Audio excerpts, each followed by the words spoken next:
오늘을 함께하며 여러분의 내일을 응원합니다. 성공예감 이대호입니다.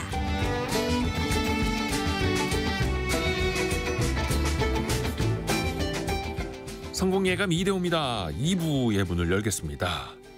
벌써 10시 5분이 금방 왔네요. 경제상식 퀴즈의 정답은 나 혼자 산다. 1인 가구였습니다. 어쩔 수 없이 우리나라 인구 구조상으로도 그렇고 1인 가구가 점점 늘어날 수밖에 없는 현실인데요. 실제로 많은 분들이 1인 가구이시고 주변에 또 1인 가구와 함께 하시고 9970님이 저도 50대인데 6년 정도 혼자 살고 있어요. KBS 1라디오는 저의 친구입니다.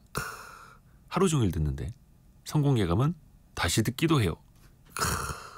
제가 뭘 지금 마신 거는 아니고요. 그냥 이런 문자로 보면 이은정님 1인 가구 정답 맞춰주셨고요. 아랫집에 혼자 사시는 할머니가 계시는데 가끔 찾아뵙고 제가 만든 반찬도 나누어서 건강도 여쭤보고 있어요. 이렇게 어유 따뜻하십니다. 고맙습니다. 8748님 저는 65세인데 10년째 1인 가구입니다. 말할 사람이 없을 때는 외로워요. 이렇게 보내주셨네요. 라디오가 좀 말이 통하는데 저한테 이야기를 하세요. 제가 듣고 있습니다. 이렇게 또 문자도 보내주셔서 감사드립니다. 8748님 1469님 제 주변에 많습니다. 스마트폰 덕분에 혼자서 사는 게 외롭진 않다고 하네요. 이렇게. 그래서 1인 가구에서 특히 이제 너튜브 같은 거 틀어놓고 주무시는 분들 많이 계시거든요. 그게 조금 수면에 방해가 된다고는 합니다만 틀어놓고 주무시면은 그 크리에이터들한테는 엄청 좋습니다. 지속 시청 시간이 그냥 쭉 가가지고 그게 또 크리에이터들한테는 또 좋은 일이 되기도 합니다. 여러 가지 이런 경제적인 효과를 말씀드리는 겁니다. 증시 상황 한번 볼게요. 오늘은 좀 혼조 세대인데 코스피는 0.3% 빠진 2474, 코스닥은 0.65% 오른 687. 오늘은 코스피 코스닥이 좀 엇갈리고 있네요. 아까 삼성전자가 좀 오르기도 하던데 지금은 다시 약세 55,700원으로 0.36% 정도 빠지고 있고요. 하이닉스가 최근에 좀 회복을 하긴 했습니다만 다시 17만 원대로 1% 하락. LG 에너지 솔루션이 3% 하락하고 있고요. 셀트리온은 3.7% 오르고 있고 최근에 이 시가총액 상위 종목들도 변동성이 좀 커졌습니다. 코스닥 내에서는 오늘 에코프로비엠이 한 2.4% 정도 하락하고 있고요. 엔캠이 7.66%. 오늘은 2차전지 관련주들이 좀 조정을 받고 있고 바이오 관련주들은 또 종목에 따라서 반등하는 흐름도 나타내고 있네요. 원달러 환율은 1,431원, 1,432원 오가고 있습니다. 여전히 1,430원대 흐름을 이어가고 있습니다. 최근에 제가 그 온라인으로 뭐 구매하려고 이렇게 찾아보니까 응원봉 판매하시는 분들 많이 눈에 띄더라고요. 근데 최근에 집회 시위가 늘어나면서 이 응원봉을 또 찾는 분들도 많아지고 있고 아이돌 콘서트에 갈 때 썼던 그 응원봉을 집회 시위에 들고 나가신다라는 분들도 많이 늘어나고 있습니다. 근데 거기에서 과학적으로 기술적으로 빠지지 않는 게 바로 LED 조명이죠. LED 조명. 과연 이 LED는 어떤 원리로 빛을 발하는 걸까요? 뿌리 깊은 제조업 시간에 한번 들어보시죠. 숭실사이버대 환경안전공학과 교수이자 SF 소설가인 곽재식 작가와 함께합니다. 안녕하세요. 안녕하세요. 곽재식입니다. 이번엔 LED입니다. 그렇습니다. 이거 어떤 원리가 숨어 있는 거예요? LED, 라이트 에미팅 다이오드, 빛을 뿜는 다이오드다. 이렇게 얘기해 볼 수 있겠죠. 그 약자를 따서 이제 LED라고 하는 것인데요. 한자어로는 이제 발광 다이오드다라고 이제 흔히들 번역을 합니다. 여기서 이제 발광이라는 게 뭐 정신이 이상하다 이런 뜻 아니고요. 빛을 내뿜는다, 빛을 발사한다 이런 뜻의 발광 다이오드라고 하는 거죠. 사실 이제 공대나 이제 뭐 공고나 이런 데서는 가끔 약간 속어나 은어로 어떤 사람이 너무 이상한 행동을 한다. 아유 저 양반 오늘 또 왜 저래? 뭐 이럴 때 저 양반은 이렇게 다이오드가 빛이 나. 뭐 이런 식의 이제 은어, 속어 뭐 이런 거 쓰기도 했었는데 우리말로 발광 다이오드라고 하는 거를 이제 영문 약자로 LED라고 부른다라고 보시면 되겠습니다. 이 전자제품이나 뭐 이런 전자 부품의 원리에 대해서 좀 관심이 많으신 분들은 이 끝에가 다이오드로 끝난다는 걸 보고 이러면서 느낌 오시는 분들 계실 것입니다. 네. 다이오드라는 게 이제 가장 간단한 형태의 반도체를 일컫는 말이거든요. 그래서 LED는 기본적으로 빛을 내는 반도체다라고 보시면 되겠습니다. 반도체라는 게 이제 말뜻 그 자체가 도체가 도체가 전기를 잘 통하는 물질을 도체라고 하고 네. 전기를 안 통하는 물질을 부도체라고 하는데 네. 약간 조건부로 전기가 통할 듯 안 통할 듯 하다가 어떨 때는 통하고 어떨 때는 안 통하는 그런 걸 이제 반도체라고 하는 것이거든요. 근데 이제 우리가 흔히 컴퓨터나 뭐 스마트폰에서 쓰는 그런 반도체는 전기가 통할 때는 그게 옳다라는 뜻, 전기가 안 통할 때는 그게 틀렸다라는 뜻, 그런 어떤 판단을 하는 용도로 반도체를 사용해가지고 사람의 두뇌 같은 그런 역할을 하도록 하는 게 컴퓨터나 스마트폰에 들어가는 그런 반도체고 비슷한 그런 전기적인 성질을 가지고 있는 물질을 마찬가지로 전기가 평소 때는 좀 안 통할 것 같은데 잘 처리를 해가지고 억지로 전기를 흘려주면 그에 대한 부작용으로 빛이 좀 뿜어져 나오는 이런 특징을 가지고 있는데 처음에는 이제 그걸 약간 부작용처럼 생각을 했겠죠. 근데 이제 막상 이제 저기서 왜 빛이 새어나와? 1960년대쯤 돼가지고 이제 과학자들이 이게 이렇게 빛이 나오면 이 빛 자체를 아예 그냥 우리가 조명으로 활용할 수 있지 않겠는가라고 해서 탄생된 것이 이 빛을 내뿜는 반도체 LED라고 보시면 되겠습니다. LED를 만들고 보니까 이게 크기를 일단 작게 만들 수가 있고요. 네. 같은 빛을 내뿜는데 그리고 이거는 전기 그 자체가 바로 이제 빛으로 바뀌는 그런 형태거든요. 전기 자체가 빛으로. 보통 우리가 예전에 사용하던 그 전구, 백열 전구라고 부르는 거 있지 않습니까? 네. 약간 이런 노란 빛 나오는 둥그렇게 생긴 유리로 된 그런 전구 있지 않습니까? 네네네. 그런 거 같은 경우에는 사실은 열을 굉장히 높여가지고 달궈지면 그 달궈진 빛이 바깥으로 나오는 거라 가지고 맞아요. 그거 저 전구 끈 다음에 빛 안 들어오고 있을 때도 손으로 잡아보면 잘못해가지고 엄청 뜨겁잖아요. 그죠? 그래서 그건 열을 내뿜다가 그게 이제 빛을 내게 하는 그런 형식인데 그래서 이제 열로 소모되는 에너지가 많은 거죠. 그래서 효율이 떨어지는데 이 LED 같은 경우에는 전기가 바로 빛으로 바뀌는 형태이기 때문에 열도 별로 안 나고 전기도 덜 먹는 그런 장점이 있습니다.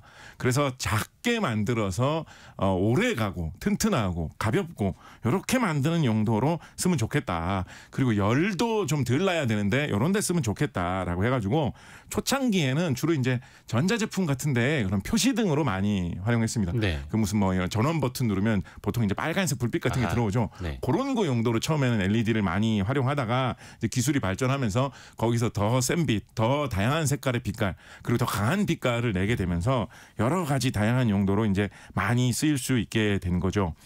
초창기에는 이렇게 작게 만들 수 있다라는 장점, 그리고 열이 거의 안 나온다라는 요 장점을 활용을 해가지고 뭐 어떤 용도로 많이 썼냐면 그 말씀드렸던 대로 그런 전자제품에 사용하는 빛 같은 용도로 많이 썼고요. 네. 조금 더 발전된 다음에는 뭐 지금도 이 용도로 굉장히 많이 쓰이고 있는데 어떤 용도로 많이 쓰이고 있냐면 그 전자제품 화면이 있지 않습니까?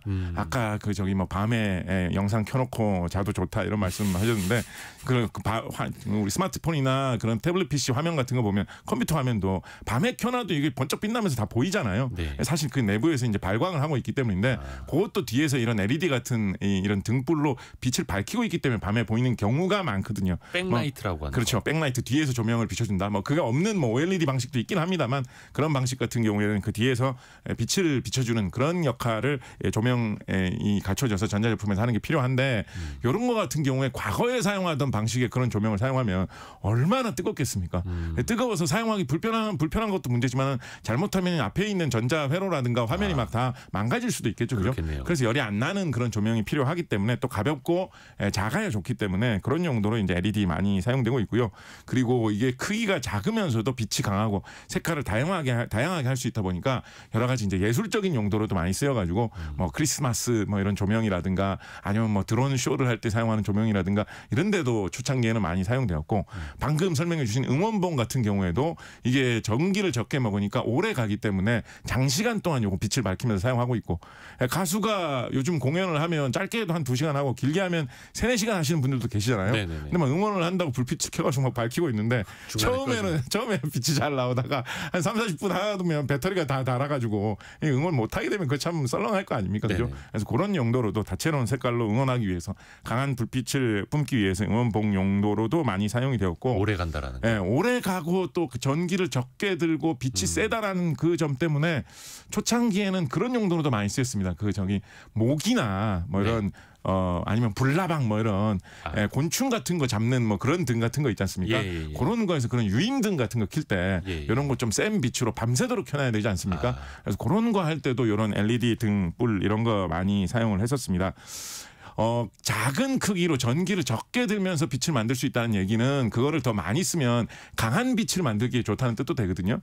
그래서 조금 더 기술이 발전한 다음에는 자동차 헤드라이트 같은 거 만드는 데도 많이 사용했고요. 그쵸. 자동차 헤드라이트 같은 것도 빛이 좀 작은 크기에서도 세게 나와야 좋으니까 그런 데도 많이 썼고, 그다음에 뭐 간판 같은 거에 등불 용도로도 LED를 그렇죠. 많이 사용했습니다. 간판도 밤새도록 계속 켜놔야 되고 빛이 좀 세야지 멀리서 잘 보여야 되는데 또 전기 요금이 많이 나오면 또 안 좋으니까 간판대 이런 데 등불로도 많이 썼고, 그다음에 뭐 여러 가지 뭐 서치라이트라든가 요즘에는 무슨 그런 스포츠 행사 같은 데서 경기장에서 사용하는 그런 대형 조명 있지 않습니까? 이런 것도 이제 LED 불빛이 워낙에 전기 요금 대비 강하다 보니까 그런 것도 LED로 많이 바뀐 추세고, 최근에는 이 LED 기술이 워낙에 발전하면서 그냥 이제 일반 대부분의 조명 용도로 그냥 조명하면 LED다라고 할 수 있을 정도로 거의 다. 요즘에는 기술이 발전해가지고 그냥 일상적인 모든 조명이 다 LED로 쓰이고 있는 시대로 좀 세상이 변해온 것 같습니다. 요즘은 진짜 형광등 보기가 더 힘든 시대가 됐어요. 그렇습니다. 저희 방송국도 다 조명은 LED고요.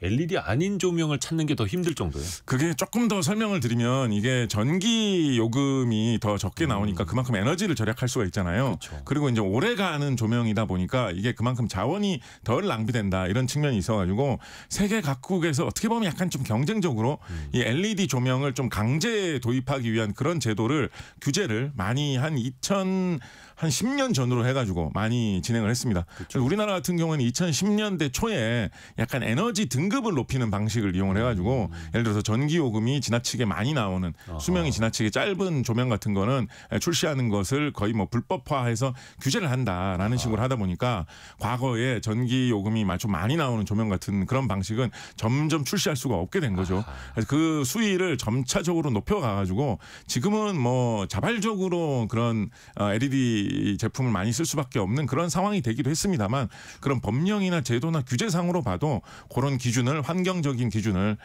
전기를 좀 덜 드는 조명을 하려면 LED를 쓸 수밖에 없는 그런 사회로 좀 변해왔죠. 예전에 그래서 백열등 많이 켜면은 전기요금도 많이 나왔어요. 그래서 그렇죠. 어르신들이 항상 불 꺼라 그런 말씀 많이 하셨고, 지금은 LED를 가지고 백열등 느낌 나는 그런 전구들도 많이 나와요. 그렇죠. 색깔을 바꾸기가 좋으니까 일부러 그런 옛날 색깔을 은은하게 내는 이런 경우 많이 있죠. 이 LED는 그럼 어떤 소재가 들어가는 거예요? LED는 이제 반도체 소재로 만드는데, 우리가 컴퓨터나 뭐 스마트폰에 쓰는 그런 반도체들은 주로 이제 실리콘 규소를 이용해서 많이 만든다라고 하지 않습니까? 근데 요 빛내는 이런 반도체 재료 같은 경우에는 규소보다는 여러 가지 다른 물질을 조합을 해가지고 많이 만드는데, 뭐 질화갈륨 이런 소재 흔히 많이 언급되고요. 그러니까 질소하고 갈륨을 이용을 해가지고 만드는 소재죠. 질화갈륨이라든가 뭐 질화인이라든가 뭐 인듐 질화 인 뭐 이런 소재, 인듐 질화갈륨 뭐 이런 소재들 많이 언급이 되거든요. 그래서 질소, 갈륨, 인듐, 인 뭐 이런 소재들을 이용을 해가지고 그거를 가공을 한 소재로 그걸 주 물질로 해가지고 LED를 만들게 됩니다. 들어보시면 근데 참 이거 그냥 상식상만 말씀드리면 그 갈륨을 그 원소 기호로 알파벳 GA, 대문자 G, 소문자 A 이렇게 쓰거든요. 그래서 이제 질화갈륨이라고 하면 그거를 원소 기호로는 질소가 N이기 때문에 GAN 이런 식으로 많이 씁니다. 근데 그거를 간 이런 식으로 읽는 경우가 없습니다. 이거는 원소 기호를 쓰는 것이기 때문에 그래서 뭐 혹시나 뭐 이런 어디 행사 같은 데서 원고를 이렇게 줬는데 그게 GAN이라고 적혀 있다 그러면 굳이 간이라고 읽으시면 저것도 몰라 약간 이런 느낌 받으실 수 있는 거 좀 주의하시고요. 질화갈륨. 특히 녹색 불빛 내는 데 쓰이는 소재로 인듐 질화갈륨 뭐 이런 거 쓰이거든요. 어려워요. 근데 인듐 같은 경우에 이게 원소 기호가 IN을 써요. 근데 이게 공교롭게도 그럼 인듐 그다음에 갈륨, 질소 이렇게 쭉 원소 기호를 써놓으면 IN, GAN 이렇게 되거든요. 근데 이게 잘못하면 인간이라고 읽을 수 있습니다. 인간이라고 읽으시면 안 돼요. 이거 인듐, 갈륨, 질소라는 뜻이기 때문에 그냥 차라리 IAGAN이라고 읽으셔도 되고요. 아니면 인듐, 갈륨, 질소라고 읽으시면 되는데 이거 굳이 인간 뭐 이런 식으로 읽으실 필요 없다. 그렇게 좀 설명을 드리도록 하겠습니다. INGAN, 인듐, 질화 갈륨. 예, 인듐 갈륨 질소라는 뜻이죠. 이거 들어보시면 갈륨이라는 말이 계속 나오지 않습니까? 예. 그죠? 그래서 요즘 LED 만드는데 가장 좀 핵심이 될 만한 물질 원소가 이제 갈륨이라는 원소인데요.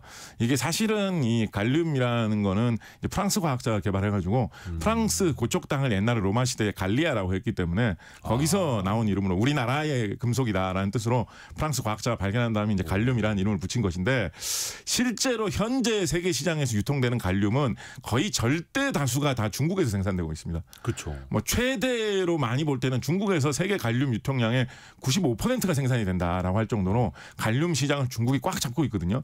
그래서 중국에서 약간 정치 외교적으로 혹은 뭐 경제적으로 약간 좀 뭔가 좀 거시기하다 싶을 때는 요 갈륨을 통제하는 경우가 있습니다. 그렇죠. 최근에 그렇던데. 예, 갈륨을 딴 나라에 팔지 않겠다. 혹은 굉장히 엄격하게 조건부로 판매를 하겠다. 이런 경우가 있습니다. 그러면 요즘 방금 전에 말씀드렸던 대로 요즘 모든 불빛을 내는데 다 LED를 쓰고 있기 때문에 이 불빛을 밝히는 게 중국에서 갈륨을 막아버리면 어려워진다라고 할 수 있을 정도거든요. 야경 보기 좋은데 높이 올라가가지고 이렇게 도시를 살펴보면 도시가 밤에 아주 많은 불빛으로 빛나고 있지 않습니까? 저게 다 갈륨이다. 네, 그게 다 갈륨 불빛이에요. 그런데 이제 중국에서 갈륨을 통제해버리면 그 불빛을 만들어낼 수가 없다라는 뜻이 되기 때문에 이게 엄청난 큰 영향을 미치는 거거든요. 그래서 이것 때문에 막 술렁술렁하기도 하고 뭐 미국 같은 데서는 이거를 어떤 전략적인 이유로 우리가 중국하고 나중에 어떤 대결을 하게 될지도 모르기 때문에 우리가 갈륨을 어디서 구할 방법을 찾아내야 된다. 국가 안보에 중요하다. 이런 얘기도 가끔 발표가 되고 있을 정도입니다. 그렇죠. 우리나라 같은 경우에도 전자산업이 발달된 편이기 때문에 이거 갈륨 수입을 많이 하는데요. 우리나라에서도 당연히 압도적으로 제일 많은 양은 전통적으로 중국에서 수입을 해오고 있고 중국산 다음으로 우리나라에서 수입을 많이 해오는 거는 우리나라에서는 벨기에산을 좀 수입을 해오는 편입니다. 그래서 갈륨이 우리나라에서는 뭐 다 수입으로 충당되고 있는데 중국에 굉장히 많이 의존하고 있고 일본 같은 경우도 중국하고 관계가 안 좋아질 때마다 이 갈륨 때문에 고생을 하는 경우가 굉장히 많이 있습니다. 이게 그러면 어떻게 중국 말고 딴 데서 어떻게 얻어볼 수는 없느냐라고 해서 세계 각국의 갈륨을 캘 수 있을 만한 광산에 대해서 이제 많이 좀 언급이 최근에 좀 되고 있는 편인데 또 그래서 개발을 슬쩍 좀 해보려고 하면 또 중국에서 살짝 이거 그냥 풀어버리거든요. 그러면 이제 시세가 또 내려가게 되니까 생산성이 떨어지게. 이것도 투자를 해가지고 사업을 하기가 어렵잖아요. 그래가지고 이제 개발을 못해가지고 못하게 되면 또 이제 중국에서 또 요거를 사용을 하고 이런 식으로 이제 중국의 약간 무기 중에 하나로 갈륨이 활용이 되고 있습니다. 우리나라 같은 경우에는 요 분명히 요거는 아실 텐데 금속류 중에 우리나라에서 이거를 돌 속에서 추출하는 산업을 세계 1위를 하는 회사가 있는 금속 어떤 거인지 아십니까 혹시? 최근에 경영권 분쟁 한창인 회사. 네, 뭔지 아십니까? 무슨 금속인지 아십니까? 아연이죠. 네. 아연 돌에서 추출하는 회사가 우리나라에서 전통적으로 세계 1위거든요. 그래서 우리나라가 세계 시장을 흔들 만큼 막대한 양의 아연을 추출하고 있습니다. 근데 아연은 아연만 엄청나게 덩어리져 가지고 많이 이 돌 속에 박혀 있는 경우보다는 돌 속에 온갖 잡다한 게 섞여 있는데 알륨이 좀 많이 섞여 있다. 이런 경우가 많거든요. 그래서 이 회사 같은 경우에서는 우리나라에 뭐 울산 이런 데 큰 공장이 있는데 거기서 이제 아연을 뽑아내면서 그럼 이제 불순물을 제거해야지 이제 순수한 아연이 생길 거 아닙니까? 그렇죠. 그럼 거기서 뽑아내는 그 걸러지는 그 불순물들을 그냥 불순물이라고 해가지고 버리는 게 아니라 그 불순물 나름대로 이렇게 정리를 합니다. 그래가지고 이 회사에서는 그걸로 불순물 중에 뭐가 섞여 있으면 제일 돈이 쉽게 되겠습니까? 금, 은 이런 거죠. 그래서 이 회사에서는 금이나 은을 연간 뭐 톤 단위로 뽑아내거든요. 아연 장사를 워낙 크게 하다 보니까 아연 뽑아내다가 금도 조금 나오고. 거기서 버리는 불순물만 모아도 금이 톤 단위로 나옵니다. 금이 얼마나 비싼데 이런 거 생각해보면 참 부러운 회사 같기도 한데요. 그러니까 그렇게 경영권 분쟁이 세게 붙은 거죠. 그런데 그렇게 해서 온갖 잡다한 금속들을 이렇게 조금씩 분리를 해내다 보니까 거기에 갈륨도 조금 섞여 있는 경우가 있거든요. 그래서 이 회사에서 갈륨을 생산한 적이 있습니다. 2010년대 초까지도 생산했을 거예요. 갈륨을 연간 한 톤 단위로 생산했으면 한 7, 8톤까지 생산했을 거예요. 그래서 갈륨을 한창 생산을 하다가 마찬가지죠. 중국에서 갈륨 가격을 계속 낮췄거든요. 그래서 이 회사에서 갈륨을 생산하다가 그걸 접었어요. 2010년대 아마 초반에 접었을 겁니다. 근데 이제 요즘은 갈륨이 워낙에 중국에서 이거를 무기화한다라고 하니까 이제 공공 부분 중심으로 가끔 이제 좀 이렇게 옆구리 찌르는 이런 이야기가 나오고 있는 거죠. 다시 갈륨 좀 해볼 생각 없냐 이런 이야기 좀 나오고 있는데 아직 아직까지는 이 중국에서 시세를 계속 조절하는 이런 상황이 있기 때문에 뭐 모르는데 뭐 기술 발전이나 이런 경제적인 상황이 변하면 이런 불순물에서 모아내는 이런 방식으로 이거 어떻게 보면 버릴 거를 자원화한다는 점에서 약간 재활용 같은 그런 친환경적인 기술이라고도 볼 수 있는 거거든요.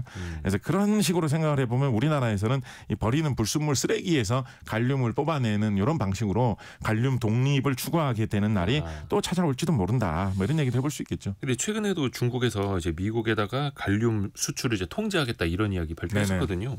이걸 또 언제든지 자원을 무기화할 수 있으니까 우리나라도 언제든지 대처할 수 있는 준비는 또 해놔야겠네요. 한규봉님이 아이언과 관련해서 아이언을 많이 만드는 사람 아이언맨. 여기서 터지셨어요? 의외인데? 아유 재밌지 않습니까? 순수하신 분이라서. 네. 우리 또 생활 속에서 LED 많이 볼 수 있는 게 LED 가지고 식물을 재배하는 곳들이 있더라고요. 그렇죠. 아예 그 실내 공장형으로 농장을 만드는 데도 있고. 네네. 이거는 광량이 어떻게 부족하지는 않아요? LED가 진짜 햇빛만큼의 능력이 있는 거예요? 햇빛만큼 밝게 하는 것도 사실은 가능하고요. 왜냐하면 빛을 굉장히 가까이서 쬐어주기 때문에 가능하고 더군다나 이런 뭐 요즘 뭐 스마트팜이라든가 수직 농장 뭐 이런 식의 얘기 쓰지 않습니까? 식물을 기르는데 밭을 수평적으로 넓게 만드는 게 아니라 건물처럼 위로 쭉쭉 쌓아 올려가지고 실내에서 재배를 한다라고 해서 수평 농장이 아닌 수직 농장이다. 수직 농장. 뭐 이런 이야기들 하는데 그런 게 가능해진 이유 중에 하나도 어떻게 보면 이제 LED 때문이다라고 할 수가 있습니다. 서울시 같은 경우에는 지하철 역사 중에 이렇게 가만히 가다 보면 가끔 지하철역 한 곳에서 뭐 샐러드 파는 가게가 있는데 옆에서 우리가 길러서 파는 작물로 샐러드 만듭니다. 이런 거 이제 설치되어 있는 지하철역 서울 시내 같은 경우는 가끔 가다 보면 볼 수 있죠. 몇 년 전에 여의도역에도 그거 있었는데. LED로 이제 실제로 식물 재배하는 거 보여주고. 그죠. 그런데 이제 지하철역 같은 경우에는 햇빛이 안 드는 지하 공간이잖아요. 그래서 거기에서 식물을 기르려면 100% 인공 조명으로 식물을 기를 수밖에 없을 텐데 그러면 당연히 이제 전기 요금이 많이 나오겠죠. 그래서 전기 요금을 적게 먹으면서도 강한 빛을 낼 수가 있어야지만 그 실내에서 지하에서 식물을 기른다라는 거는 이제 가능해지게 되는 것인데 이것도 LED 기술이 발달하면서 그 정도로 효율이 좋은 조명이 나왔기 때문에 애초에 그게 가능해졌다라고 보시면 되고요. 특히나 요거는 참 어떻게 보면 뭐 오묘한 기술이라고 해야 될까요? 아니면 좀 약간 어떻게 보면 좀 식물을 좀 이렇게까지 할 일인가라는 생각도 드는 건데 이제 그런 생각 해볼 수 있잖아요. 태양에서 빛을 내뿜는 이유가 이게 좀 이상한 말일 수도 있는데요. 식물이 잘 자라나고 태양이 빛을 내뿜는 건 아니지 않습니까? 그죠? 식물이라는 게 지구상에 탄생하기 전부터 태양은 빛을 냈을 테니까요. 그죠? 그러니까 과학자들이 생각을 해본 거예요. 태양이 내뿜는 그 다양한 색깔의 빛 중에 프리즘으로 태양빛을 분리를 해보면 빨주노초 파란보 뭐 자외선 적외선 온갖 빛이 다 섞여 있지 않습니까? 네. 그 다양한 색깔의 빛 중에 식물이 자라는데 그 빛이 전부 다 필요한 걸까? 이걸 생각을 해본 거예요. 그래서 과학자들이 연구를 해보니까 식물에게 중요한 빛은 그중에서 일부에 지나지 않는구나 라는 사실을 알아낸 거죠. 그런데 LED는 색깔을 자유롭게 바꾸기가 좋으니까 굳이 태양빛처럼 이렇게 환한 백색의 이런 빛을 굳이 안 뿜어주어도 식물이 각 작물별로 좋아하는 색깔 빛만 적당한 세기로 뿜어주면 그것만 해도 식물이 더 잘 자란다라는 거를 알아내게 된 거죠. 그 색깔 빛만 뿜어주면 전기 효율을 더 높일 수 있겠죠, 그죠? 그렇게 해가지고 더욱더 적은 전기 요금으로 식물을 실내에서 재배를 한다. 이런 게 이제 요즘에 가능해진 것입니다. 이거 관련해가지고 좀 재밌는 이야기를 하나를 말씀을 드리면 이 LED의 색깔에 관련된 이야기에 좀 재밌는 이야기거리가 많이 숨어 있는데요. LED가 초창기에 개발됐을 때 제일 많이 쓰이던 거는 이제 빨간색 LED였습니다. 많이 쓰였던 게. 네, 제일 많이 초창기에 처음에 60년대 이럴 때 처음에 LED가 개발됐을 때 제일 많이 나왔던 거는 이제 빨간색 LED였습니다. 그 중에 하나가 이제 빨간색 LED가 만들기 쉬워가지고 이제 그게 많이 쓰였던 것인데 그래서 생각을 해보면 무슨 전자제품의 그런 표시등 같은 거 전원 표시하는 등 이런 거 빨간색. 대부분 다 빨간색이죠, 그죠? 그러네요. 리모컨에. 그리고 우리 저기 영화 터미네이터 이런 거에 보면 터미네이터가 이렇게 무시무시하게 눈 빛깔 보여줄 때도 빨간색 빛깔로 불빛이 켜지잖아요. 그게 뭐 이제 예술적인 느낌으로 이제 빨간색으로 당연히 이제 영화 감독이 그렇게 정한 것도 있겠지만 전자제품, 전기로 된 기계가 뭔가 켜진다라고 하면 빨간색 빛이 약간 좀 당연한 느낌이지 않습니까? 그렇죠. 방송국에서도 뭔가 지금 여기 방송국에 시계 돌아가는 것도 빨간색 불빛으로 돼 있고, 온에어도 빨간색. 뭐 온에어 불빛 이런 것도 다 빨간색 불빛이 좀 기본이라는 느낌이란 말이에요. 이게 눈에 잘 띄어서 그런 것도 있지만 LED가 처음 개발돼가지고 전자제품에 쓰일 때 빨간색이 제일 만들기 쉬워가지고 그게 많이 쓰였습니다. 그리고 이제 초록색도 이제 개발되어가지고 꽤나 많이 쓰였는데 초록색 불빛 불빛도 그런 표시등 같은 걸 보면 왕왕 있어요. 근데 빨간색, 초록색 말고 딴 색깔 불빛은 별로 보신 적 없을 거예요. 그런 전자제품 전원 표시등이라든가 어떤 그런 단일 색상으로. 예, 그런 걸로 잘 보신 적 없을 거예요. 그 이유 중에 하나가 뭐냐면 빛의 삼원색 이런 거 혹시 미술 시간에 배우신 그쵸, 기억나시는지 삼원색. 모르겠습니다만 이제 RGB라고 하죠. RGB. 예, 빨간색, 초록색, 초록색, 파랑색 세 가지 불빛이 있어야지만 네. 그거를 조합을 해가지고 모든 색깔을 다 만들어낼 수가 있는 것인데 레드, 그린, 블루. 예, 파란색 LED를 만드는 게 굉장히 어려웠습니다. 아, 파란색이요. 네. 이게 억지로 만드는 것까지는 뭐 그럭저럭 뭐 상당히 초창기에도 개발이 됐었는데 이거를 싼 값으로 충분하게 밝은 불빛을 대량 생산할 수 있을 만큼 만드는 게 좀 이거는 진짜 불가능이지 않을까 싶을 정도로 사실 쉬운 문제가 아니었거든요. 그런데 계속해서 기술이 발전되면서 1990년대에 일본의 화학계에서 연구하던 주로 화학회사 직원들, 연구원들이 큰 역할을 하면서 이 파란색 LED 불빛이 90년대에 뒤늦게 개발되게 됩니다. 특히 이때 큰 역할을 한 사람으로 좀 재밌는 일화가 많아서 많이들 언급되는 사람이 이 나카무라 박사, 일본의 나카무라 슈지 박사라는 네. 분이 일본 화학회사 직원이었는데요. 예. 이분이 뭐 이상한 이야기 많으신 분입니다. 회사에서 이거는 될 일이 아니니까 포기하라라고 했는데 막 짜투리 시간에 숨어서 계속 연구하고 어쩌고 막 이렇게 하다가 이분이 덜컥 이 꿈의 기술이라고 많은 사람들이 생각을 했던 파란색 LED를 이 나카무라 슈지 박사가 파란색 LED 이 재료 물질을 발명을 한 거죠. 뭘로 만든 거예요? 방금 말씀드렸던 그런 질소, 갈륨 요거 이용해가지고 만들어낸 거죠. 그 소재는 딴 사람들도 다 있었던 건데. 근데 질소, 갈륨 이런 소재가 옛날부터 이걸로 잘하면 파란색 LED가 나올 것 같다라는 이야기가 있었는데 이 가공이 되게 안 되거든요. 그래가지고 이거 가공을 해가지고 어떤 대량 생산이 될 정도의 제품을 만드는 건 불가능에 가깝다. 그만두자 이런 이야기가 많았었는데 이 나카무라 슈지 박사 이 사람이 주변에 온갖 괄시와 안 될 일 좀 그만해라 이런 거를 다 무릅쓰고 이분이 이거 막 희한하게 해야 됩니다. 이거 마지막 퍼즐을 맞춘 거네요. 이분이. 질화 갈륨 이거를 막 끓여가지고 끓이면 질화 갈륨이 김이 되지 않겠습니까? 예. 이게 금속계 물질인데 끓여가지고 김을 만든다는 것도 좀 놀라운데 김이 되면 그 김을 잘 가라앉아가지고 달라붙어가지고 이 LED 물질이 되도록 이렇게 살짝 가라앉기를 기다려서 만드는 그런 방법인데 그 기체를 증착시켜서. 근데 이제 그게 가만히 있으면 원하는 대로 잘 안 달라붙을 거 아닙니까? 그래가지고 이제 이 질화 갈륨 요 물질하고 잘 반응이 안 되는 다른 기체로 약간 바람을 이렇게 불어줘가지고 살짝 눌러주는 뭐 이런 걸 해가지고 만드는 그런 희한한 방법을 사용해야 되는데 이 말이 쉽지 않거든요.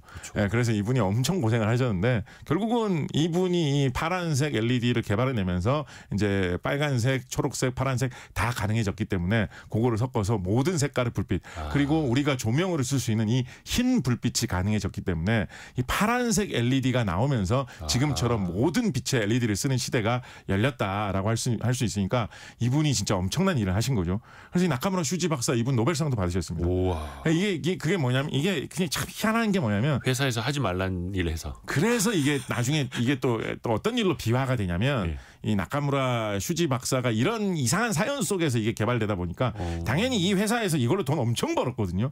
지금도 이 일본 회사가 LED 세계 시장에서 LED 뭐 1위 뭐 2위 막 이러고 있는 회사입니다. 지금도 그래서 엄청난 돈을 벌었거든요. 네. 그러니까 나카무라 슈지 박사는 당연히 이제 어떤 그거에 대한 어떤 보상이라든가 인정을 받고 싶어 할 거 아니에요. 그렇죠. 근데 이제 회사 입장에서는 회사 말 들어서 한 게 아니지 않느냐. 약간 이런 생각도 하고 있는 거예요. 그리고 근데 또 나카무라 슈지 박사 입장에서는 그런 만큼 나를 더 인정해 줘야 된다 이런 생각도 품겠죠.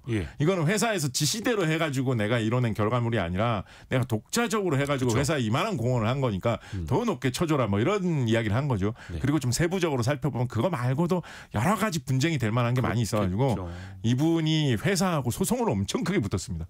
몇 년 동안 이거 소송을 약간 일본 내에서 약간 사회 문제가 될 정도의 큰 화제였어요. 그러다 보니까 이분이 결국 회사 더군다나 일본 문화 같은 데서 이런 상황에서 회사하고 싸우면서 회사 다닐 수가 없잖아요. 이분이 일본에서 회사를 나갔거든요. 그런 다음에 이분이 미국으로 건너갔어요.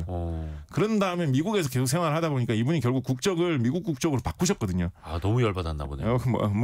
열받아서 그러셨는지 뭐. 그래서 이분은 나카무라 슈지지만 이름은 나카무라 슈지지만 일본인이십니다. 그러니까 미국인이십니다. 나카무라 휴지 그 류진현님을 비롯해서 휴지라고 보내주신데 슈지 슈크림 할 때 슈. 휴지입니다. 근데 이분이 나카무라 박사님 이분이 미국 국적자로 노벨상을 받으셨거든요. 그래서 이분은 일본의 무슨 위인 전기나 이런 걸 살펴보면 일본인 이분 노벨 물리학상 받으셨어요. 화학회사 직원인데 노벨 물리학상 수상자로 나오는데 미국에서는 미국인 노벨 물리학상 수상자라고 미국에서 막 이야기합니다. 막상 노벨상을 받을 때는 국적이 이미 미국으로 전환된 다음 지금도 미국인이시고 그 소송에서 어떻게 이겼답니까? 소송에서 이분이 만족할 만한 성과는 안 나오셨어요. 이분이 약간 이거는 뭐 신문 기사 같은 데서 조금 이렇게 과도하게 이야기한 것 같긴 합니다만 노벨상 수상한 다음에 인터뷰하면서 노벨상을 받게 된 그 원동력이 뭐냐라고 질문했을 때 이 나카무라 슈지 박사가 그 인터뷰도 아마 미국 언론하고 인터뷰를 했을 거예요. 말하면서 나의 원동력은 분노였다. 뭐 이런 얘기 하셨거든요. 그러니까 일본 언론 같은 데 되게 좀 머쓱한 거죠. 이분 막 위인 전기도 만들고 막 이랬었는데. 그래서 뭐 그런 이상한 이야기들이 이어져 있는데 아니 회사가 그걸로 떼돈 벌었으면 좀 보상을 좀 해줘야지. 근데 모르겠어요. 그게 또 뭐 여러 가지 뭐 딴 직원들과의 여러 가지 뭐 그런 마찰이나 뭐 이런 것도 좀 있었던 것 같기도 하고 그래서 뭐 하여튼 그런 생각은 하게 되죠. 이게 회사하고 직원이 싸우면서 이런 좋은 어떤 발명품이 나오고 기술이 개발된다는 게 어쨌거나 좋은 모습은 아니지 않습니까? 그래서 이런 혁신이 좀 잘 이루어질 수 있는 그런 체제가 기업 내에서 필요하겠다라는 그런 고민을 많이 하게 해준 사건이 우리가 지금 밝히고 있는 이 백색 LED 조명은 다 이 나카무라 슈지 박사의 업적이 깃들어 있는 거라고 보시면 되거든요. 마지막 청색. 네, 마지막 청색을 이분이 개발하셨기 때문에 이분 막 약간 우스갯소리 비슷하게 좋아하는 색깔이 뭡니까 하면 항상 청색이라고 이야기하시는데 그렇죠. 본인이 발명해서 상도 받았는데. 네, 그러니까 이 모든 요즘 빛에는 요즘 전기불에는 다 이 나카무라 슈지 박사의 약간 한이 깃들어 있다라고 보셔도 좋을 것 같고요. 그거를 볼 때마다 이런 기업과 연구원 간의 어떤 관계, 어떤 그런 걸 어떻게 인정해 줄 것인가 이런 거에 대한 문제도 좀 생각해 볼 만하다라는 이야기도 덧붙여 할 수 있겠죠. 진짜 또 신기한 게 왜 물감으로는 빨간색, 녹색, 파란색 섞으면 거의 까만색 되잖아요. 그렇죠. 근데 빛으로는 빨간색, 녹색, 파란색을 합치면 흰색이 된다는 게 너무 신기해요. 오묘합니다. 너무 신기해요. 일본 이야기를 좀 해봤고 우리나라는 그럼 이런 LED 기술이 어때요? 그 한때 우리나라 코스닥 시가총액 1위 기업이 LED 만드는 회사였습니다. 2010년대 초반에. 코스닥. 네, 코스닥에서. 이게 한때 또 이제 우리나라 코스피를 대표하는 기업이 또 LED 사업을 한다. LED 사업을 이렇게 뭐 자회사 형식으로 뭐 꾸린다. LED 사업 부문을 뭐 내부에서 어떻게 잘 키워가지고 어떻게 한다. 이런 이야기가 많이 있었는데 최근에 보니까 이 국내의 대표적인 전자회사 이 기업에서 지난 가을에 LED 사업 좀 이제 철수시켜야 될 것 같다. 뭐 이런 뉴스 막 나왔더라고요. 사실 2010년대 초반부터 삼성, LG도 다 뛰어들었던 그렇죠. 사업이에요. 맞습니다. 2000년대 후반 2010년 전으로 해가지고 사실은 우리나라의 LED 산업에 기대도 상당히 많이 있었습니다. 왜냐하면 아까 말씀드렸듯이 이게 기본적으로 이제 전자전기 부품에 해당하는 산업이니까 우리나라의 기본적인 체질 자체가 일단 괜찮고 그리고 이게 반도체 형태로 어쨌든지 간에 만들어서 제작하는 제품이기 때문에 반도체 산업이 발달한 나라로서 이거 관련된 어떤 그런 기술 인력이나 장비 같은 거를 다루는데도 아무래도 딴 나라보다는 우리나라가 잘하지 않겠느냐라는 뭐 이런 생각도 있었던 데다가 아까 특히 초창기에 LED를 일반 조명으로 쓰기보다 특수용도로 많이 쓰이던 시절 같은 경우에는 이 LED 조명을 전자제품 화면의 뒤에 조명으로 사용한다. 자동차 헤드라이트로 사용한다. 이런 걸로 많이 이야기를 했지 않았습니까? 네네. 근데 우리나라의 뭐 전자제품, 스마트폰, 텔레비전 이런 거 많이 잘 만들고 자동차 잘 만드니까 그거를 활용할 산업도 우리나라가 발달해 있다라고 해가지고 거기다 이제 또 추가로 이제 우리나라 산업계에서 이야기하다 보면 이제 항상 또 이런 얘기하면 좀 그렇습니다만 이제 또 특히 이제 좀 이렇게 잘 모르시는 그런 분야의 분들, 높은 분들하고 이야기할 때는 이것도 이제 굉장히 강한 어필 요소인데 일본에서도 이걸로 해가지고 잘 된답니다. 이야기하면 좀 설득력이 강해지는 이런 측면도 있거든요. 그럼 우리가 이겨야지. 근데 이제 일본도 LED를 이렇게 나카무라 슈지 박사 이후로 되게 잘하고 있기 때문에 우리나라도 하면 잘 될 거 아니겠느냐라고 해가지고 우리나라에서도 투자를 많이 해서 이게 좀 분위기가 좋았던 적이 있습니다. 앞으로 점점 키워나가면 그렇죠. 세계적인 우리나라도 1위 회사가 많이 배출되고 한국 경제 성장의 원동력이 될 거다. 뭐 이런 전망도 있었습니다만 기대만큼은 잘 안 됐던 것 같아요. 지금 세계적으로 LED 시장을 지배하고 있는 회사다라고 하면 아까 말씀드렸던 일본 회사 비롯해가지고 미국계 회사들 좀 앞서 있는 편이고요. 그리고 네덜란드 회사나 독일 회사 그렇죠. 전통적인 조명에 강자였던 회사들이 옛날부터 뭐 형광등 만들고 백열전구 만들고 하던 회사들이 잘 이렇게 전환해가지고 LED 쪽에서도 잘하고 있는 이런 회사들이 잘 자리 잡고 있는 추세고 최근에는 이제 갈륨에 어떻게 보면 저력을 바탕으로 해가지고 중국 회사들도 굉장히 많이 올라온 상황입니다. 싸게 만드니까. 예, 거기다 요즘 뭐 인도 회사들도 막 진출하고 있고 이래가지고 요즘 쉽지가 않거든요.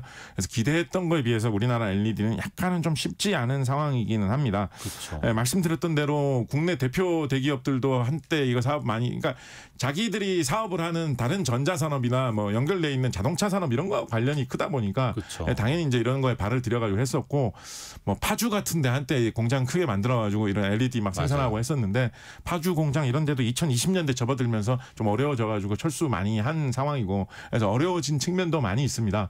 그렇지만은 뭐 아직도 한국 LED가 그러면 이제 뭐 다 꺾였느냐라고 하면 아직도 상당히 큰 규모로 좀 어느 정도는 또 그래도 또 남아 있거든요. 저력이 있어가지고 아직도 다시 좀 잘 키워보면 잘 될 수 있지 않을까라는 생각도 들게 하는 게 우리나라의 대표적인 이 LED 하는 회사로 안산에 공장이 있는 회사가 있습니다. 네. 이 회사도 뭐 반도체 뭐 이런 거 내세우는 회사인데 우리가 생각하는 전통적인 반도체보다는 LED를 주로 그렇죠. 하는 조명 회사죠. 반도체. 예. 이 회사 같은 경우에 자기 회사 내부적으로 선전할 때는 우리 회사가 대충 우리가 하는 종목에서 세계 3위 정도는 되는 것 같다라고 이야기를 하고 있고요. 얼마 전에 나온 뭐 보도 자료 같은 데서는 그 전자제품 뒤에서 그 화면에서 불 밝혀주는 그 백라이트 같은 경우에는 우리 회사가 일본의 그 나카무라 슈지 박사 있던 그 회사를 이제 이기고 세계 1위 한 것 같다. 뭐 이런 식으로 일부 분야에서는 잘하고 있다라는 이야기도 하고 있거든요. 그래서 이제 이렇게 뭐 저력은 있는 분야이기 때문에 우리나라가 LED 시장에서 아직까지도 어느 정도는 차지를 하고 있고 이게 네덜란드나 독일 같은 선진국 회사들이 이게 뭐 조명에 들어가는 제품이다 보니까 아이고 뭐 이거 뭐 철물점에서 파는 뭐 그런 얼마 몇 푼 안 되는 그런 뭐 등불 하나 만드는 건데 이게 뭐 큰 대단한 산업이겠느냐라고 생각할 수 있지만 이게 또 기술 산업이고 다양한 용도로 활용을 할 수가 있기 때문에 지금도 세계 주요 선진국 회사들이 시장을 많이 장악하고 있거든요. 예. 그래서 우리나라가 앞으로도 이게 해볼 만한 분야이기 때문에 이걸 잘 좀 해볼 수 있을 만한 그런 분야로 좀 관심을 많이 가질 필요가 있겠죠. 포기할 수는 없고 이걸 네. 더 이제 고부가가치 산업으로 해야죠. 이거 관련해 가지고 좀 짧게 하나만 덧붙여서 말씀드리면 요거 관련해서 한때 어떤 문제가 있었냐면 이걸 뭐 깊게 들어가면 너무 복잡한 문제고 또 어려운 문제이기 때문에 어떤 문제가 있었다라는 것만 좀 말씀을 드리면 네. 이게 2010년 전으로 해가지고 이게 뭐 중소기업 적합 업종과 대기업 업종을 뭐 구분하는 과정에서 이걸로 말이 많았습니다. 맞아요. 이게 이런 정도의 산업이면 좀 중소기업 적합 업종으로 해야 되는 거 아니냐. 그런데 이거는 세계적인 대기업들하고 경쟁을 해야 되는 건데 대기업이 역할을 어느 정도 해야 되는 거 아니냐. 그래서 뭘 대기업이 하고 뭘 중소기업이 해야 되느냐. 이거를 정부가 어디까지 나눠줘야 되느냐. 잘했느냐 못했느냐. 뭐 이런 걸로 말이 많았던. 그리고 그것 때문에 뭐 잘 되느냐 잘 안 되느냐 뭐 이런 걸로 한때는 좀 말이 많았던 그런 분야가 또 LED이기도 합니다. 그렇죠. 이게 또 연계 산업이 엄청나게 크기 때문에 2010년대 초반 생각해 보시면 당시에 LED TV 나왔을 때 혁신이었습니다. 그렇습니다. TV가 어떻게 이렇게 책처럼 얇아져? 그렇죠. 그게 또 LED 덕분이었던 거기도 하고요. 조명 이야기 나온 김에 아이고 우리가 또 다뤄보고 싶은 게 되게 많긴 한데 요거 여쭤볼게요. 그러면은 그 와트수라는 거 있지 않습니까? 네네. 기본적으로 우리가 조명 살 때 네. 와트수 보잖아요. 네. 와트수에 따라서 밝기가 달라지는 거예요? 와트수는 사실은 전력을 나타내는 거거든요. 네. 그러니까 전기를 얼마나 먹느냐를 나타내는 겁니다. 옛날에 전등이라는 부품이 별로 차이가 없고 더 다들 그냥 대동소이할 때는 당연히 전기를 더 많이 먹는 제품이 빛도 더 세겠죠. 네. 그래서 와트수가 높으면 40와트짜리보다는 60와트가 60와트보다는 100와트가 더 밝다라는 게 이제 상식처럼 적용되는 시대가 있었습니다. 네. 그런데 이런 LED 조명 같은 이런 전혀 다른 방식의 조명이 나오면서 LED 조명은 전기를 훨씬 덜 먹어도 빛은 더 밝거든요. 그렇다 보니까 전력을 나타내는 수치, 이 와트 수를 가지고 밝기를 표시한다는 게 좀 무의미해진 거죠.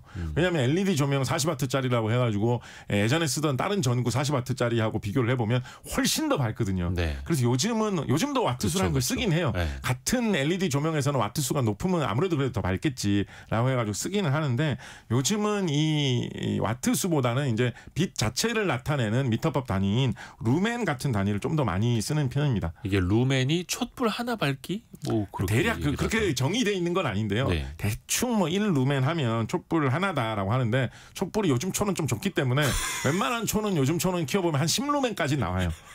그래서 촛불 하나. 초도 초 나름이다. 예, 초도 초 나름. 뭐 20루멘까지 나오는 초도 있으니까. 그래요? 촛불 만드는 회사에서는 고성능 초. 그걸 또 광고를 하거든요. 우리 그래요? 초는 한 15루멘까지도 나온다. 이런 걸 또 광고를 하거든요. 몰랐네. 예, 그래서 하여튼 촛불은 하여튼 많아봐야 10, 20 요 정도인데 세봐야 이 정도인데 요즘 나오는 전등들은 대충 뭐 1000루멘, 2000루멘 이 정도로 이야기를 하거든요. 그래서 그 정도가 그러니까 1000루멘 이상이 되어야지 좀 우리가 사용하는 밝은 전등 밝기다라고 보시면 되겠고요.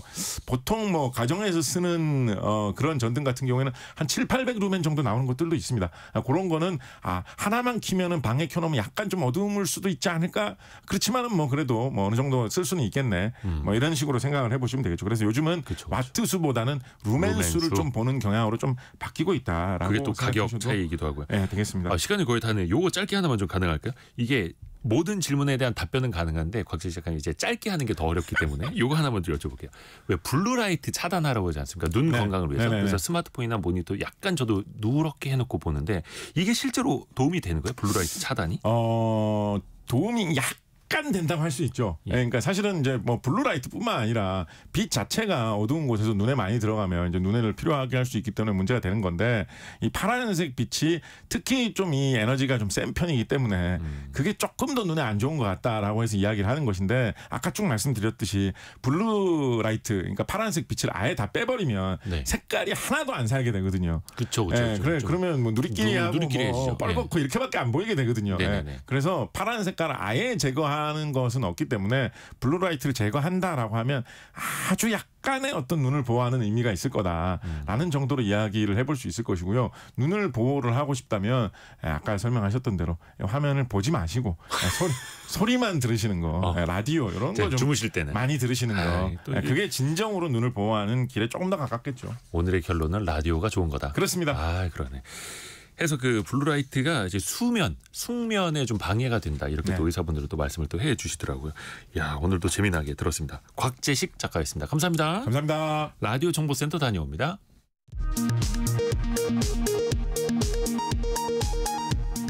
더불어민주당 이재명 대표는 조금 전 성명을 통해 어제 윤 대통령의 담화는 국민을 향한 광기의 선전포고였다며 당장 자리에서 물러나라는 것이 국민의 명령이라고 강조했습니다. 또 탄핵만이 혼란을 종식할 빠르고 확실한 길이라며 국민의힘은 탄핵에 찬성해달라고 촉구했습니다. 비상계엄 당시 군이 민주당 이재명 대표에게 무죄를 선고한 현직 판사를 체포하려 했다는 의혹이 제기된 것과 관련해 대법원이 입장문을 통해 판사 체포 시도가 사실이라면 사법권에 대한 직접적이고 중대한 침해라며 강하게 반발하고 나섰습니다. 윤석열 대통령 탄핵소추안이 오늘 국회 본회의에 보고됩니다.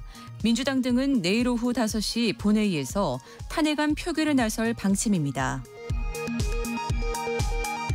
기획재정부는 대내외 불확실성 확대로 가계와 기업의 경제심리 위축 등 하방위험 증가 우려가 있다고 평가했습니다. 최상목 경제부총리 겸 기획재정부 장관은 이번 주말 정치 상황을 주시하면서 필요시 추가 시장 안정 조치를 하겠다고 밝혔습니다. 지금까지 라디오 정보센터 뉴스 정한나였습니다. 우리 청취자분들의 질문이 콘텐츠가 되는 시간 애프터 서비스 코너입니다. 곽지연 리포터 안녕하세요. 네, 안녕하세요. 질문 한번 받아볼까요? 네, 2792번님 부채 그리고 채무 어떤 차이가 있는지 궁금합니다라고 보내셨습니다. 사실 뭐 갚아야 할 빚이라는 의미에서는 거의 비슷하기는 한데요. 네. 채무보다는 부채가 더 넓은 의미라고 일단 생각해 주시면 되겠습니다. 채무는 법적으로 반드시 갚아야 할 빚. 어떤 계약 관계에 있는 걸 대표적으로 채무라고 하고요. 네. 뭐 채권자, 채무자 이렇게요. 근데 부채는 일단 회계적으로도 쓰이는 표현입니다. 근데 현재 갚아야 할 빚뿐만 아니라 미래에 발생할 수도 있는 의무나 가능성까지도 내포하고 있습니다. 예를 들면 충당 부채, 우발 부채 이렇게 좀 넓은 의미가 있고요. 더 넓은 의미로는 어떤 마음의 빚, 마음의 부채. 근데 이럴 때 마음의 채무라고는 안 하지 않습니까? 그렇죠. 그래서 부채가 조금 더 넓은 의미다. 이렇게 이해하시면 되겠습니다. 네. 다음은 민경애 님이 집을 살 때 은행 대출도 부채에 들어가나요? 라고 보내셨네요. 당연하죠. 은행 대출이 사실은 가장 대표적인 부채죠. 그렇죠. 일반적으로 이제 통계적으로도 그렇고 가계부채는 주택 관련 대출, 뭐 주택담보대출, 전세자금대출이 포함이 되고요. 신용대출, 카드대출, 학자금대출 등 이 금융부채까지 합쳐서 가계부채라고 이렇게 통계적으로도 이야기를 합니다. 네. 다음 질문은요. 네, 0015번님은 선물 옵션 상품은 왜 이렇게 변동성이 클까요? 일반적인 주식이나 어떤 그 해당 자산보다 선물 옵션 같은 파생 상품의 변동성이 훨씬 더 크죠. 네. 두 가지 이유로 살펴보시면 되는데요. 미래에 주고받을 상품의 가격을 현재 예측해서 거래를 하는 겁니다. 네. 그러니까 현재의 가격을 주고받는 것도 변동성이 큰데 미래의 것은 당연히 변동성이 더 클 수밖에 없겠죠. 네. 그래서 만기가 길수록 만기가 많이 남아있을수록 변동성이 더 크다. 이렇게 예상하시면 돼요. 그러니까 만기가 일주일 남은 것보다 한 달 남은 게, 한 달보다 3개월 남은 게, 채권 같은 경우에도 3개월 같은 단기물보다 10년, 30년 같은 장기물의 변동성이 더 커진다. 이렇게 하시면 되겠고요. 네. 또 하나가 레버리지 효과입니다. 선물 옵션 같은 경우, 특히 이제 선물 같은 경우에는 증거금률이 10에서 20% 정도밖에 안 됩니다. 네. 특히 이제 주식 선물 같은 경우에도. 그러니까 내가 10만 원만 가지고 사실상 100만 원어치 살 수 있다는 뜻이니까 변동성이 더 클 수 있겠죠. 네. 그리고 역으로 따져보면 10%만의 손실만 나도 원금이 몽땅 날아간다라는 뜻이기도 합니다. 네. 자, 다음은 7600번님은 청약 예금에 가입을 했는데 이거를 주택청약 종합저축으로 갈아타도 기존의 혜택은 유지되나요? 라고 보내주셨는데요. 네. 그러니까 우리가 이 예금을 저축으로 바꾸면 민영주택 청약할 때는 달라지는 게 없어요. 그러니까 가입 기간, 가입 금액 모두 인정이 되는데 중요한 건 국민주택 청약할 때 좀 따져보셔야 돼요. 그러니까 예전에 가입했던 기간은 인정되지 않습니다. 그러니까 전환 후에 이 국민주택 청약을 넣을 때는요. 전환 후에 납입 실적이 중요하다고 기억하시고요. 이때 납입 금액은 인정을 받아도 납입 기간이 부족하면요. 인정되지 않습니다. 하나 더 들어볼까요? 네, 아이디 아날로그맨 쓰시는 분은요. 청약 통장을 자녀에게 증여해 줄 수 있나요? 라고 보내셨는데요. 네. 사실 이 청약 통장은 증여가 아니라 명의 변경이다. 명의 변경이 맞습니다.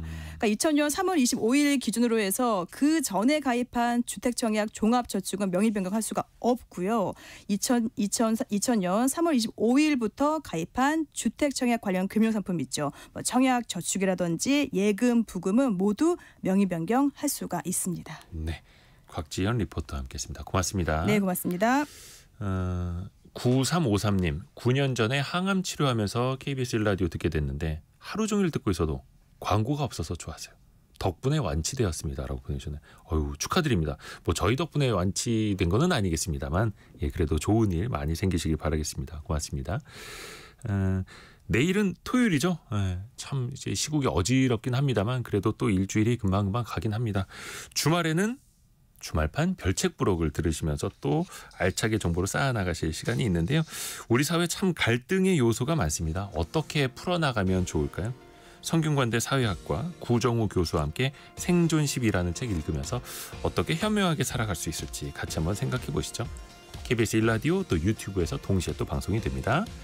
성공예감은 오늘도 여러분을 응원합니다.